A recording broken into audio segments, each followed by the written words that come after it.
तर ऑटोमॅटिकली हजारो लोक ह्या एका पॉडकास्टमधून वास्तुशास्त्री बनण्यासाठी उत्सुक होतील अशी मला खात्री. असा एक मोठा पेबल वजनदार घ्या आणि तो पश्चिम दिशेमध्ये ठेवा. की पुण्याच्या जवळ अष्टभुजा मंदिराच्या जवळ एक छोटंसं घर आहे, ज्या घरामध्ये रात्री झोपताना हीटर लावून लोक झोपलेत आणि सकाळी 5-6 त्या फॅमिली मेंबर्स सगळे मरून गेलेले आहेत. तुमच्या घरामध्ये जर कलहाचं वातावरण असेल तर तो कलह निघून गेलेला तुम्हाला साधारण 5-6-7 दिवसामध्ये दिसून येईल. कारण जसे ग्रह ज्योतिषशास्त्रात आहेत तसेच सगळे ग्रहांची परियोजना आपण म्हणू त्याला की ते वास्तुशास्त्र.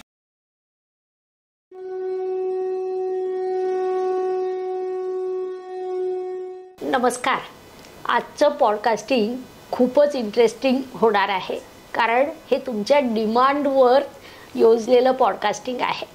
तुमच्या सगळ्यांच्या आठवणीत असलेलं मागचं आपलं पॉडकास्टिंग म्हणजे आदरणीय गुरुवर्य नरेंद्र सहस्त्रबुद्धे सर वास्तुतज्ञ यांच्यासोबत झालेली चर्चा.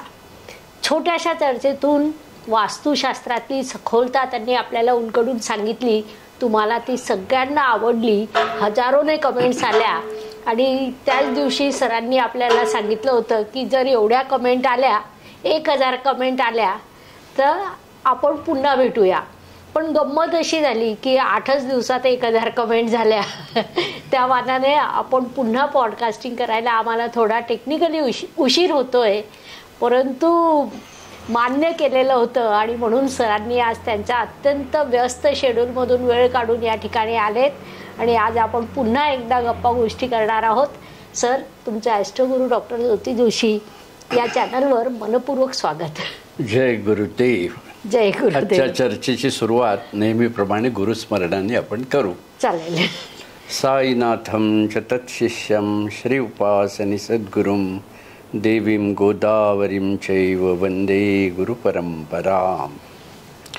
गेल्या वेळेस आपण काही उपाय जे सांगितले होते, गंमत म्हणजे बऱ्याचशा लोकांचे मला फोन आले की तुम्ही सांगितलेले उपाय केल्यामुळे इतक्या लवकर आम्हाला पॉझिटिव्ह रिझल्ट येईल असं वाटलं नव्हतं. त्यामुळे आता पुढले उपाय काय सांगणार आहात याच्यासाठी आम्ही अगदी आस लावून बसलोय की त्या जोशी मॅडमना सांगा की लवकर पॉडकास्ट घ्या. होय, मला सुद्धा खूप मेसेजेस आले, व्हॉट्सअपला आलेत, मेल आलेत, यूट्यूबला कमेंट आले की सरांना पुन्हा बोलवा, आम्हाला पुढील उपाय हवे आहेत. उपाय आपण बघणारच आहोत आणि थोड्याशा आपल्या नेहमीप्रमाणे काही गप्पा गोष्टी देखील करणार आहोत. उपाय आज नक्की सांगायचे, आपण मोजून सांगणार आहोत अगदी. एकेकाळी वास्तुशास्त्राला विरोध करणारे लोक आज वास्तुशास्त्राकडे मोठ्या प्रमाणावर आकर्षित होत आहेत. या मागील कारण काय? यामागील एक कारण असं सांगता येईल की हे शास्त्र जे ग्रंथांमध्ये सीमित होतं आणि ज्या एका प्राचीन पद्धतीनंच ते पेश केलं जात होतं त्याच्यापेक्षा वेगळेपणाने त्या शास्त्राला योगशास्त्र आणि ज्योतिषशास्त्र जोडून अनेक प्रकारे उपायांची पखरण जी आम्ही करू शकलो त्यामुळे कदाचित त्याची पॉप्युलॅरिटी वाढली असं निश्चित म्हणता येईल. कारण इतके वर्ष जे ज्योतिषी या शास्त्राकडे नाकं मुरडायचे ते सगळे ज्योतिषी आज मार्केटमध्ये वास्तुशास्त्रज्ञ म्हणून उतरायला पाहू शकतात. आमच्या कोर्सेसमध्ये येणाऱ्यांमध्ये जवळपास 30% ज्योतिषी असतात. म्हणजे हा एक ॲक्सेप्टन्स जो निर्माण झाला तो बरीचशी मी पुस्तकं लिहिली आणि जी रोटरी वगैरे ठिकाणी भाषणं दिली त्यातनंही बऱ्यापैकी शास्त्र लोकाभिमुख झालं असं म्हणता येईल. वास्तुशास्त्र जनमानसात पोहोचवण्यात तुमचं कार्य हे खूप मोठा सहभाग त्यातला आहे आणि मला जाणवलेली एक त्यातली गोष्ट अशी आहे की वास्तुशास्त्र जनमानसात पोहोचवताना तुम्ही स्थळ, काळ, वेळ अनुरूप आधुनिक भाषेचा वापर करत, आधुनिक समस्या समजून घेत, त्यांच्या सगळ्या प्रश्नांना सकारात्मक उत्तरं दिलीत आणि खूप उंचीवर शास्त्र नेलत. म्हणजे मी तशी लहान आहे पण तरी सुद्धा हे विशेष जाणवलेल्या गोष्टी आहेत. तुमचे अनुभव आम्हाला खूप काही सांगून जातात. तुमच्याकडे खूप लोक वास्तूच्या विविध अडचणी घेऊन येतात. तर अडचणी घेऊन येतात, मग काहीतरी वास्तुदोष त्याच्या मागे असतात. तर असे काही वास्तुदोष सांगता येतील का की जे तुमच्या स्मरणात राहिलेत?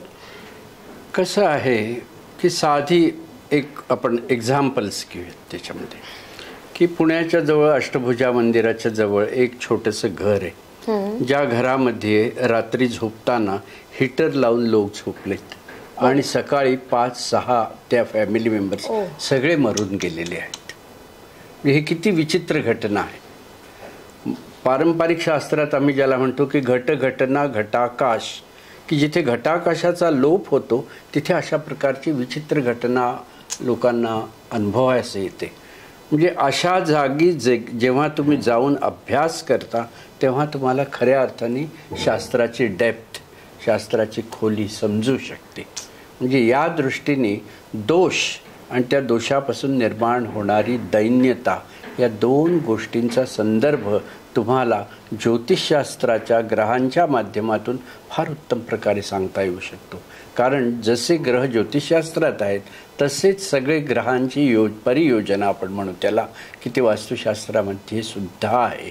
त्यामुळे माणसाला समजताना देवता तत्वातून घटना समजणं अवघड जातं किंवा पंचमहाभूतात्मक आविष्कारातून घटना समजणं अवघड जातं. पण शनी आणि राहू म्हटलं की लोक लगेच जागे होतात आणि त्यांना ती घटना पटकन आकलन होऊन जाते. म्हणून ही सगळी जी मांडणी जी केलेली आहे की ज्याला आम्ही पंचमस्तंभी वास्तुशास्त्र म्हणतो, की आधी ग्रह समजून घ्या, मग तत्व समजा, मग देवता समजा, मग ऊर्जा, मग दिशा, ह्या पद्धतीनं ग्रह तत्व देवता दिशा ऊर्जा ह्या पद्धतीनं शास्त्राकडे जेव्हा आपण पाहतो तेव्हा शास्त्राचं आकाश जे आहे ते अतिशय विशाल बनतं.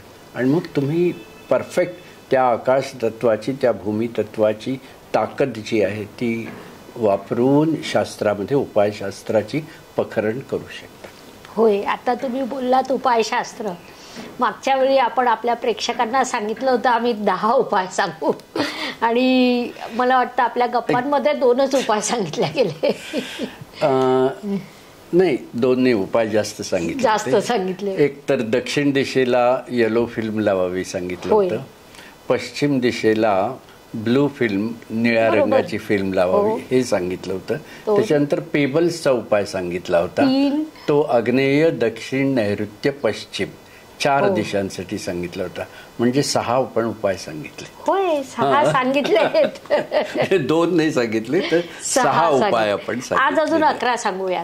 हरकत, जेवढे जमतील तेवढे एवढ्या वेळामध्ये. कारण मला ते विशद करून सांगण्यामध्ये जास्त इंटरेस्ट आहे की एखाद्या गोष्टीचं रहस्य समजल्यानंतर माणूस ऑटोमॅटिकली त्याच्याकडे आकर्षित होऊन खरोखर घरी काहीतरी प्रयोग करून पाहतो. जनरल नुसतं सांगितलं तर ते काही फारसं. आणि आपल्याकडे ना विद्यार्थी वर्ग मोठा आहे, त्यांना जेव्हा तुम्ही विशद करून सांगता तेव्हा त्यांना त्याचा खूप मोठा उपयोग होतो. एक प्रकारे या सगळ्या तुमच्या गप्पा टप्पांच्या मधून जर लोक शिकून गेले तर ते मला हवंय. कारण सर्व जे काही मला म्हणायचं आहे ते मी माझ्या जवळपास 10-20 पुस्तकांमध्ये सगळं सांगितलेलं आहे. त्यामुळे इथून एक त्यांनी ऐकावं, शिकावं, वाचावं, पाहावं, ह्याच्यात चतुसूत्रीतनं जर गेले तर ऑटोमॅटिकली हजारो लोक ह्या एका पॉडकास्टमधून वास्तुशास्त्री बनण्यासाठी उत्सुक होतील अशी मला खात्री आहे. होय, तुमची पुस्तकं मी पाहिलेली आहेत, खूप सुंदर, खूप छान पुस्तक आहे. प्रत्येक ज्योतिषप्रेमी अभ्यासकांनी या पुस्तकाचा अभ्यास नक्कीच केला पाहिजे. सर आता आपल्याला उपाय सांगणार आहेत, आज त्याशिवाय सुटका नाही. बर, साधारणपणे शनी या ग्रहाला सर्वजण घाबरतात, बरोबर आहे की? आणि ह्या शनीचा जो त्रास आहे तो वास्तुशास्त्रामध्ये पश्चिम दिशेकडून विशेषतः तो प्रवाहित होतो, काही प्रमाणात वायव्येतनही होतो. एक देवता जी आहे शोष अशी वास्तुपुरुष मंडळाची देवता आहे, ती शोषचा अर्थ शनी आहे. जेव्हा ती शोष देवता ॲक्टिव्हेट होते त्यावेळेस वास्तुशास्त्राच्या सिद्धांताप्रमाणे तिचं स्ट्रीमिंग जे आहे तिच्यातून बाहेर पडणारी जी निगेटिव्ह एनर्जी आहे ती अँटी क्लॉकवाईज पडते आणि ती पश्चिम खराब करते.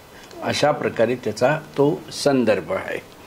त्यामुळे आपण एक मोठ्यात मोठा असा एक पेबल आणा, काळ्या रंगाचा दगड, नदीत सापडणारा मोठा आणि गोल असावा तो, कारण गोलाकार वायुतत्व आहे.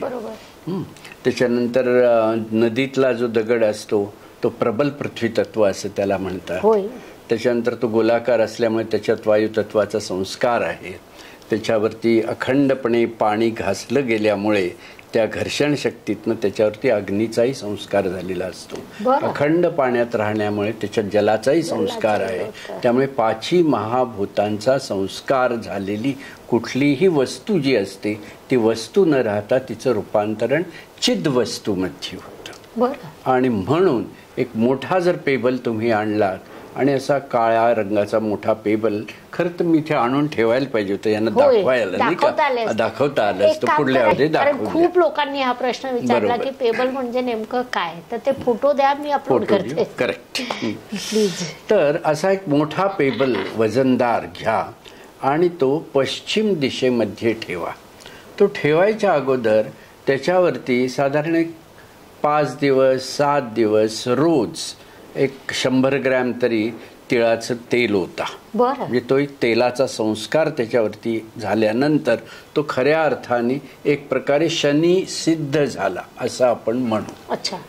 अगदी त्याला शनी म्हणू नये, त्याला आपण पृथ्वी तत्व म्हणू, की एक प्रबल पृथ्वी तत्व त्यातनं एक सिद्ध झालं असं म्हणू.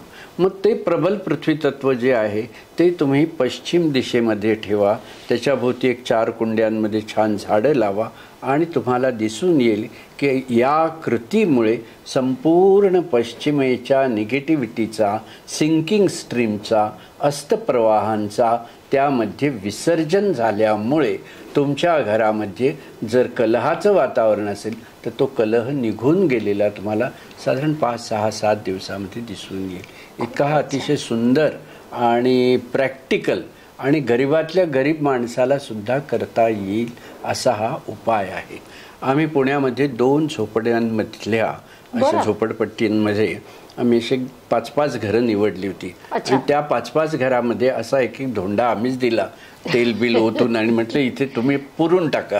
त्यांनी तो पुरून टाकलं झोपडपट्ट्यांना. ते शक्य होतं, आमच्या ओनरशिप फ्लॅटमध्ये तसं पुरता येणार नाही, तर ते ओनरशिपमध्ये तो ठेवावा आणि त्याच्या भोवती अशा कुंड्या वगैरे आपण ठेवल्या म्हणजे तो लपून जाईल. अगदी जो तो विचारणार नाही वास्तुशास्त्र का असं, कारण असं विचारलं तर त्यामध्ये वास्तुतत्व राहत नाही असा शास्त्राचा सिद्धांत आहे. कारण एक व्याख्या जी वास्तूची आहे ती अशी आहे की सत्ता सामान्यम अखिलम वास्तुतत्वम इहोच्यते, अशी व्याख्या त्याच्यामध्ये लिहिली की त्याच्यामध्ये सत्ता म्हणजे ईश्वरीय सत्ता असली पाहिजे, सामान्यम म्हणजे ती तुमच्या इंटिरियरमध्ये ती ट्रीटमेंट जी ती मर्ज झाली पाहिजे. आलेल्या माणसाने विचारता कामा नये तुम्हाला, अरे बापरे ही यंत्र लावलेत वाटतं, वास्तुशास्त्र केलं वाटतं, किंवा ते प्लास्टिकच्या टोपल्या चिकटवतात सगळीकडे दिसतात, लोक विचार अरे बापरे वास्तुशास्त्र केलं काय, असं जिथे जिथे विचारलं जाईल अशा वेळेला त्या वस्तुमात्राचं रूपांतरण चिद्वस्तूमध्ये झालेलं नसून त्यापासून कुठल्याही प्रकारे लाभ होणार नाही, किंबहुना त्याच्यातनं शूल प्रकारची ऊर्जा, शास्त्रात त्याला शूल असंच म्हटलेलं आहे, ती त्रिकोणाकृती असतोय, तो पिरॅमिड काय म्हणतात त्याला, प्लास्टिकच्या टोपल्याला त्याला धार असते, त्याला पॉइंट असतो, त्यामुळे तो अणकुचीदार असतो आणि मग त्यातून प्रवाही होणारी ऊर्जा जी आहे ती तीव्र राहते आणि अशी तीव्र ऊर्जेला शूल ऊर्जा म्हणतात.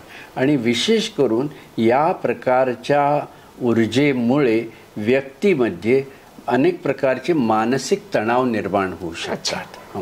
त्यामुळे हा आपला जो आपल्याला दगड पेबल जो घ्यायचा आहे ज्याच्यावर आपण ऑइल्स वगैरे घालणार आहोत तो असा तुम्ही छान ठेवा की लोकांना असं ते ट्रीटमेंट म्हणून वाटता कामा नये. एक आणि ज्या झोपडपट्ट्यांमधल्या 5-5 घरांमध्ये आम्ही तो दगड पुरला पश्चिमेला, त्याच घरामध्ये असणारी मुलं जी आहेत ती 7वीतून 8वीत 8वीतून 9वीत सरळपणे आणि 5-5, 10-10% जास्त मार्क मिळवून गेली. हां, कारण पश्चिमेला रंगशाला असं पारंपरिक शास्त्रात म्हटलं आहे. पण पश्चिम जर अतिप्रवाही झाली तर त्या रंगशालेचं रूपांतर ढंगशालेमध्ये होतं आणि मग वेगळ्या वेगळ्या प्रकारची व्यसनं लहानपणीच. आत्ता तुम्ही पाहिलं असेल पुण्यासारख्या ठिकाणी ज्या प्रकारे त्या 2 लहान मुली ड्रग्जनी हे झालेल्या होत्या, ह्यांची जर तुम्ही हॉस्टेलमधल्या रूम्स जरी पाहिल्या तरी तुम्हाला असं दिसून येईल की त्या रूममध्ये पश्चिमेला फार मोठी फ्रेंच विंडो आहे, पश्चिमेला प्रांगण आहे, पश्चिमेकडून नदी दिसते किंवा जलतत्व दिसतंय, म्हणजे अधिक प्रमाणात पश्चिम प्रवाही झालेली आहे. आणि मग अशा ठिकाणी शनी आणि राहूचा मिश्र अटॅक त्या व्यक्तीच्या मानसिकतेवरती होतो. आणि ती एक प्रकारे पारंपरिक शास्त्रामध्ये असं म्हणतात की पिंगला नाडीचा प्रभाव जेव्हा शरीरामध्ये वाढतो, म्हणजे उजव्या नाडीचा प्रभाव, त्यावेळेस माणसामध्ये अनरेस्ट येते, बेचैनी येते आणि ती बेचैनी घालवण्यासाठी माणूस व्यसनाकडे ओढला जातो. तर ह्या दृष्टीने जर पाहिलं तर आजच्या काळामध्ये 11वी 12वी जी मुलं आता परीक्षांना कॉम्पिटिटिव्ह एक्झाम्सला बसणार असतील तर एक समजा ही खोली आहे, या खोलीमध्ये त्या मुलाला तुम्ही उत्तरेकडे मुख करून बसवलं आणि समोर एक टेबल ठेवावं, त्याचं रायटिंग टेबल. पण हे ठेवताना हे पूर्ण उत्तरेला भेडवून ठेवू नयेत तुम्ही. ते दक्षिणेला भिंत आहे आणि त्या दक्षिणेच्या भिंतीला पाठ लावून उत्तरेकडे मुख करून त्यांनी जर अभ्यास केला तर तो एअर कॉलम किंवा समोरची जी जागा मोकळी आहे त्यातून त्या चंद्रनाडीच्या प्रवाहांची प्राप्ती त्याला होऊ शकते आणि मग मात्र त्याला निश्चितपणे चांगले मार्क मिळतात. आणि अशा रूममध्ये पश्चिमेला जर मोठी खिडकी असेल तर त्यावेळेस अशा प्रकारचा दगड आणि 4 तुम्ही असे कुंड्या झाडाच्या ठेवल्यात तर ॲटोमॅटिकली त्याचं कॉन्सन्ट्रेशन, त्याचं फोकस त्याच्या ध्येयावरती राहील आणि त्याच्या मार्कांमध्ये वाढ होताना दिसून येईल. ह्या प्रकारे कॉन्शियसनेस हा जो काही भाग आहे, ज्याला आपण मन, चित्त, बुद्धी, अहंकार म्हणतो, या 4ही गोष्टींचा संदर्भ 4 तत्वांशी जोडलेला आहे. आणि ही 4 तत्व जी आहेत ती ग्रहांच्या माध्यमातून भवनामध्ये, देवतांच्या माध्यमातून भवनामध्ये प्रगट होत असतात. म्हणजे एक दिसताना एक तो दगड दिसतोय, त्याच्यावरती आपण ऑइल पॅथी केली असं म्हणू आणि तो तुम्ही पश्चिमेमध्ये ठेवलात की नंतर तुम्ही वास्तुशास्त्र विसरून जा, पश्चिमेचा तुम्हाला कुठल्याही प्रकारे त्रास निश्चितपणे होणार नाही, असा आजपर्यंतचा 35 वर्षाचा आमचा अनुभव. खूपच छान. म्हणजे आज प्रत्येक घरात हा प्रश्न आहे. एक तर घरात विसंवाद असला की माणूस बाहेर अपयशी होतो आणि मुलांनी शिक्षण नाही केलं, अभ्यास नाही केला की त्यांना सगळ्यात जास्त काळजी निर्माण होते. या सगळ्या कठीण प्रश्नाचा सोपं उपाय तुम्ही दिलेला आहे. कारण सूत्र असं म्हणतं पश्चिमे कलहम कुर्या, की कलह आणि भेद ह्या 2 गोष्टी जर तुम्ही पाहाल तर ह्या शनी आणि राहूशी निगडित आहे ज्योतिषशास्त्रामध्ये, ज्याला तुम्ही सप्तमेश म्हणाल, काही म्हणाल. त्यामुळे साधारणपणे ज्या घरामध्ये पश्चिमेला मोठाल्या टेरॅसेस आहेत किंवा पश्चिमेचं प्रांगण मोठं आहे किंवा पश्चिमेला रूफ स्लोप्स आहेत अशी किंवा पश्चिमेला बोरवेल आणि विहीर आहे, अशी जर सिच्युएशन असेल तर अशा घरामध्ये घटस्फोट होण्याची शक्यता सर्वाधिक राहते. किंबहुना साधारणपणे मी जर 50 घरं जर या प्रकारची पाहिली तर त्या 50 घरांपैकी 30 घरामध्ये तुम्हाला वैवाहिक जीवनामध्ये असमाधान हे हमखास दिसून येतं आणि त्याच्याबरोबर बऱ्याचशा ठिकाणी तुम्हाला डिव्होर्स झालेल्याही दिसून येतं. म्हणजे जेव्हा हा डिव्होर्स किंवा आईवडिलांची भांडणं जेव्हा पाहतो अशा वेळेला ती मुलं जी आहेत ती बहकत जातात. पण ती बहकत जायचं मूळ कारण त्या पश्चिमेमध्ये गुंतलेलं आहे. म्हणून पश्चिमेमध्ये असा मोठ्यात मोठा पेबल तुम्ही ठेवा आणि छान एक ब्रश बिश घेऊन छान त्याला निळं बिळं रंग द्यावेत, निळे हिरवे पिवळे जे आपल्याला आवडतील ते चांगले रंग द्यावेत, त्यामुळे तो चांगला दिसेल, सोन्यासारखा दिसावा असं एखाद्याला वाटत असेल, चांगला गोल्डन कलर द्यावा. बट वी प्रिफर की ब्लू आणि सिल्वर हे 2 कलर तुम्ही त्या दगडाला जरूर द्यावे. खूपच छान. वास्तूमध्ये दोष आहे हे सामान्य लोकांनी कसं ओळखावं की हो माझ्या वास्तूत दोष आहे? कसं आहे, आज जे काही आपण हजारोच्या कॉमेंट्स आल्या आहेत त्याच्यामध्ये काही की त्या धरून आपण बोललो तर जास्त लॉजिकल होईल. तिथलीच ही कमेंट आहे की आम्ही कसं ओळखायचं कसं. 2 गोष्टी पाहिजे. ज्या घरामध्ये उत्तर आणि पूर्वेचा भरपूर प्रकाश येतो आणि टॉयलेट्स म्हणजे शौचालय दक्षिण आणि पश्चिम प्रभागामध्ये असतं अशा घरामध्ये सर्वसाधारणपणे कुठलीही विचित्र घटना अनुभवास येणार नाही. बरं, खूपच छान. इतकं ते सोपं आहे. पण आजच्या युगामध्ये जेव्हा फ्लॅट्स बांधले जातात त्यावेळेस त्या इंच इंच लढवू जागा मिळवण्याच्या मोहामध्ये आर्किटेक्ट लोक इतकी विचित्र आकार प्रकारची या गोष्टी करतात. तो फ्लॅट म्हणजे त्याला इतकी विचित्रता असते आणि ज्याला विचित्रता जिथे जागेत आहे तिथे मानसिकतेमध्ये विचित्रता येतेच. कारण शास्त्राचा सिद्धांत असा आहे, जैनिझममध्ये याला फार सुंदर त्याने सिद्धांत दिला आहे की आकार, स्वभाव, गुण आणि काल ही जैनांची चतुसूत्रीय.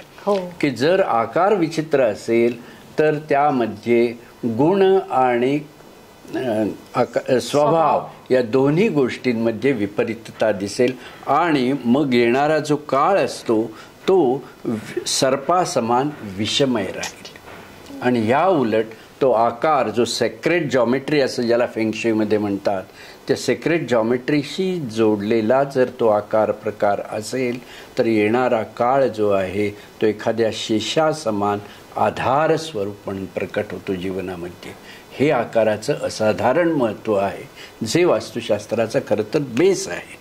त्यामुळे इक्वलायझेशन ऑफ द स्पेस किंवा त्या आकार प्रकारात सुधार करण्यासाठी तुम्हाला ह्या प्रकारे आग्नेय, दक्षिण, नैऋत्य आणि पश्चिम या प्रभागामध्ये जर तुम्ही 3, 4, 5, 3 या प्रमाणामध्ये मोठे मोठे पेबल्स ठेवलेत तर ॲटोमॅटिकली हे पिंगला नाडीचे निगेटिव्ह, क्रूर आणि कठीण कर्मा नाडीचे जे यौगिक प्रवाह आहेत ते सर्वच्या सर्व त्याचं विसर्जन होतं आणि जीवनामध्ये काही प्रमाणामध्ये माणसाला सुखाचे दिवस दिसू शकतात. असं ते शास्त्राचं गणित आहे. एक थोडा वेगळा प्रश्न विचारते. हा तुमच्या वास्तुशास्त्राशी निगडीत आहे की नाही मला माहिती नाही. ईश्वर प्रत्येक गोष्टीसाठी अगोदर कारण निर्माण करतो, मग घटना घडते. कलियुग आता सुरू आहे. कलियुगाचे पुढचे परिणाम आपल्या धर्मग्रंथांमध्ये ऑलरेडी सांगितलेले आहेत. ते परिणाम निर्माण होण्यासाठी अशा वास्तू आणि अशी फ्लॅट संस्कृती डेव्हलप झाली, असं काही तुम्हाला अनुभव आलेत का? कसं आहे, सत्ययुग जेव्हा होतं त्यावेळेस सर्व जे पृथ्वी तत्व जे आहे ते सगळं दक्षिण प्रभागामध्ये होतं आणि उत्तर सगळी पाण्याने भरलेली होती आणि पृथ्वीचा आज सरळ होता. जसा जसा तो आज ढळत गेला प्रत्येक युगामध्ये तशी तशी ती लँड ड्रिफ्ट होत गेली आणि जशी लँड ड्रिफ्ट होत होत उत्तर जेव्हा पृथ्वी तत्वाने भारली गेली आणि दक्षिण पाण्याने भरली गेली त्याबरोबर एक्सायटेशन ज्याला आम्ही म्हणतो किंवा प्रकर्ष ज्याला म्हणतो तो पिंगला नाडीचा प्रकर्ष तिथे वाढला आणि त्यानंतर ही सगळी आपण हिंसा वगैरे जसा महाभारताचा काळ की किती लोक मेले तुम्ही जर पाहाल 5000 वर्षापूर्वी जे युद्ध झाल्यानंतर नंतरच्या महावीर आणि बुद्धापर्यंतचा 2500 वर्षाचा काळाचा इतिहास अवेलेबलच नाहीये. इतिहास अवेलेबल नाही. म्हणजे ज्या पद्धतीनं लँड ड्रिफ्ट उत्तरेकडे होतीये आणि दक्षिण प्रभावित होतीये त्या प्रमाणामध्ये आपण जे म्हणतो की विपदा, विकार, विनाश, विलाप आणि विद्रोह या 5 प्रकारचे विषमय प्रसंग दिवसांदिवस वाढत जातात.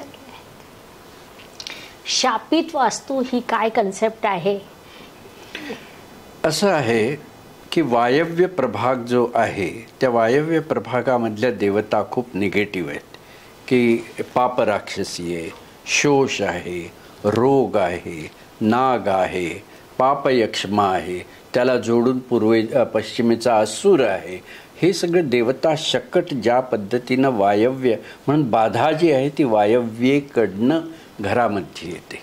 त्यामुळे त्या वायव्येचे अधिक एक्सायटेशन किंवा प्रवाह ज्या भवनामध्ये पश्चिमेच्या बरोबरीनं जोडले जातात आणि अशाच वेळेला जेव्हा आग्नेयमधला दोषही त्याला जोडला जातो तेव्हा त्याला torque of fire and wind म्हणजे वायू आणि अग्नीचं एक द्वंद्व म्हणतात की ज्या द्वंद्वामध्ये आपण पाहतो की मानसिकता माणसाची बिघडते आणि मानसिकता बिघडली की जीवनातलं सगळं विचित्रता अनुभवायला माणसाला लागते. तुमच्या आयुष्यात आलेल्या 5 महत्त्वपूर्ण व्यक्तींबद्दल बोलावं. एक आमच्या सद्गुरू ज्या होत्या गोदावरी माताजी. होय, त्यांचा फोटो पाहिला तुमच्या प्रोफाईलला. तर वयाच्या 10व्या वर्षी परंपरेने त्यांना गादीवरती बसवलं. बर. आणि साईबाबा, उपासनी महाराज आणि गोदावरी माताजी अशी आमची गुरुपरंपरा आहे. बरं. तर वयाच्या 10व्या वर्षापासून त्यांच्या वयाच्या 78-77 पर्यंत एवढा 68 वर्षाचा काळ त्यांनी त्या गादीवरती राहिल्या, तरी कुठल्याही प्रकारे त्यांच्यात प्रसिद्धी परामुखता असल्यामुळे खरं संतत्वाचं लक्षण त्याच्यामध्ये दिसून आलं. एक, बरं, आज तुम्हाला सगळीकडे स्त्रिया विशेष करून वैदिक पठण करताना दिसतात, यज्ञयाग करताना, पौरोहित्य करताना दिसतात. तर ह्या सगळ्या स्त्रियांचा पहिला कोर्स आपण म्हणू किंवा पहिली दीक्षा ही थत्ते मंगल कार्यालयामध्ये त्यांनी दिली होती. आणि त्या प्रकारे 3-4 वर्ष दरवर्षी तिथे येऊन त्या आणि त्यांच्या शिष्या, कन्या ज्यांना म्हणतात संन्यासिनी, त्यांनी ती दीक्षा तिथे दिल्यामुळे आज आपण सगळीकडे पाहतो की स्त्री जागृती ज्या पद्धतीनं होऊन, जसं पूर्वीच्या काळी गार्गी, मैत्री त्या पद्धतीनं तेवढे जरी नसलं तरी निदान त्या स्त्रिया आज रुद्रपठण, सप्तशती, होम हवन हे करू शकतात. कारण स्त्री ही समाजाची एक प्रकारची चावी आहे की ती स्त्रीनी लावलेली चावी, ती संस्कारांची जी की शिदोरी, ती खरोखर घराघरामध्ये फार उत्तम प्रकारे प्रकट होत असते. म्हणजे हे फार मोठं स्त्री जागृतीचं कार्य त्यांनी केलं. त्यांच्या आश्रमामध्ये त्यांनी नवबौद्ध आणि सर्व जाती जमातीच्या लेडीजना संन्यासत्वाची दीक्षा देऊन होम हवन, यज्ञयाग ह्या गोष्टी पार केल्या. ही सगळ्यात मोठी क्रांती ज्याला आपण म्हणतो, ती त्यांनी क्रांती फार मोठी करून दाखवली. आणि अतिशय साधेपणाने त्यांनी जीवन जगल्या. कुठल्याही प्रकारे त्याचा बोलबाला जास्त झाला नाही. म्हणजे त्यांचा प्रभाव त्यामुळे माझ्यावरती अतिशय आहे. बरं. दुसरं व्यक्तिमत्व म्हणजे जे कृष्णमूर्ती, की ज्यांच्याशी मी जवळपास 10 वर्ष अतिशय जवळकीनं मी त्यांची प्रवचनं ऐकली आहेत. अनेक वेळेला बरोबर जेवण घेतलेलं आहे, ब्रेकफास्ट केलेलं आहे. त्याच्यानंतर चेन्नईच्या समुद्रकिनाऱ्यावर अड्ड्यावरती त्यांच्याबरोबर हिंडायचं मला भाग्य मिळालं आहे. He was a very great person, ज्याला ट्रू आणि मॅटर ऑफ फॅक्ट या पद्धतीनं जीवन कसं जगावं हे आपल्याला कृष्णमूर्तींकडनं पाहायला मिळतं. तिसरं उत्साहाचं कारण जे म्हणजे आमचे श्री श्री रविशंकर आहे. ग्रेट. की ज्या आता असं आहे, जे भगवद्गीतेत सांगितले ते त्यांच्यात पाहायला मिळतं की, आणि ते आपल्या विद्यार्थ्यांसाठी फार महत्वाचं आहे, वास्तू शिकणाऱ्यांसाठी सुद्धा, की जोशयेत सर्व कर्माणी असं गीतेत सांगितलेलं आहे. तर श्रीश्रींचं कार्य जे काही आहे ते सगळं जोशपूर्ण असतं. तुम्ही 22 तास गुरुजी काम करतात ज्या पद्धतीनं. आणि आत्ता कुठे आहेत तर वाराणसीत आहेत, नंतर कुठे आहेत तर बंगलोरला आहेत, तिथून पुढे कुठे आहेत एकदम शिकागोला आहेत. ही जी त्यांची दिनचर्या आहे की 365 दिवसांमध्ये 100 कंट्रीजमध्ये हिंडू शकणारा ग्रेट माणूस तो आहे. तर त्या गुरुजींशी आमचे अतिशय घनिष्ठ संबंध आहेत. त्यांनी मला अशी अपॉर्च्युनिटी देऊन त्यांच्या आश्रमामध्ये मी 10 दिवसाचे 10 कोर्सेस घेतले. अच्छा. आणि तिथून ते प्रचार या शास्त्राचा देशोदेशी जो झाला त्याला ते फार मोठं निमित्त आहे गुरुजी. आणि मी जेवढी पुस्तकं लिहिली त्या पुस्तकात त्यांना अर्पण असं मी ते केलेलं आहे. हे 3 लोक झाले. त्याच्यानंतर चौथे म्हणजे G.A. कुलकर्णी, एक ऑथर आहे, माहितीच असते की दीर्घ कथा लिहिणारे G.A. कुलकर्णी आहेत. तर ते धारवाडला एका छोट्या घरात राहायचे. आणि त्या घराला पुढून कुलूप घातलं होतं आणि मागच्या दाराने ये-जा करायचे ते, की जास्त लोकसंपर्क आणि त्रास होऊ नये. एवढा थोर तत्वज्ञानी माणूस, मुळात इंग्लिशचा प्रोफेसर असणारा, मराठीमध्ये एवढं अप्रतिम लिखाण करतो. त्यांना मी भेटलेलो आहे. एखादं सेरीपीस किंवा रेलीसारखं जर त्यांची कथा वाचलीत तर ते वर्णन वाचताना ते डोळ्यासमोर ते चलित चित्र उभं करण्याची जी एक सामर्थ्य ज्याला आपण म्हणतो ते त्यांच्यामध्ये एक दिव्य आहे. खूपच छान. आणि पाचवं म्हणजे किशोरी आमोणकर एक आमचा अतिशय वीक पॉइंट आहे. बरं बरं. खूपच छान. माणूस घडतो तो आजूबाजूच्या लोकांच्या संपर्कामुळे आणि ग्रेट व्यक्तिमत्व त्यामुळे आज आमच्या सोबत आहे. आम्ही 4Ks म्हणतो. बरं. जे कृष्णमूर्ती, जी.ए. कुलकर्णी, कुमार गंधर्व आणि किशोरी आमोणकर. बरं. 4Ks. 4Ks. खूपच छान. तर मला वाटतं आज आपल्या प्रेक्षकांना बऱ्यापैकी उपाय मिळालेले आहेत. त्यांची खूप मोठ्या प्रमाणावर जी मागणी होती ती आपण पूर्ण केली आहे. अजून काही जाता जाता एखादा उपाय देता येईल.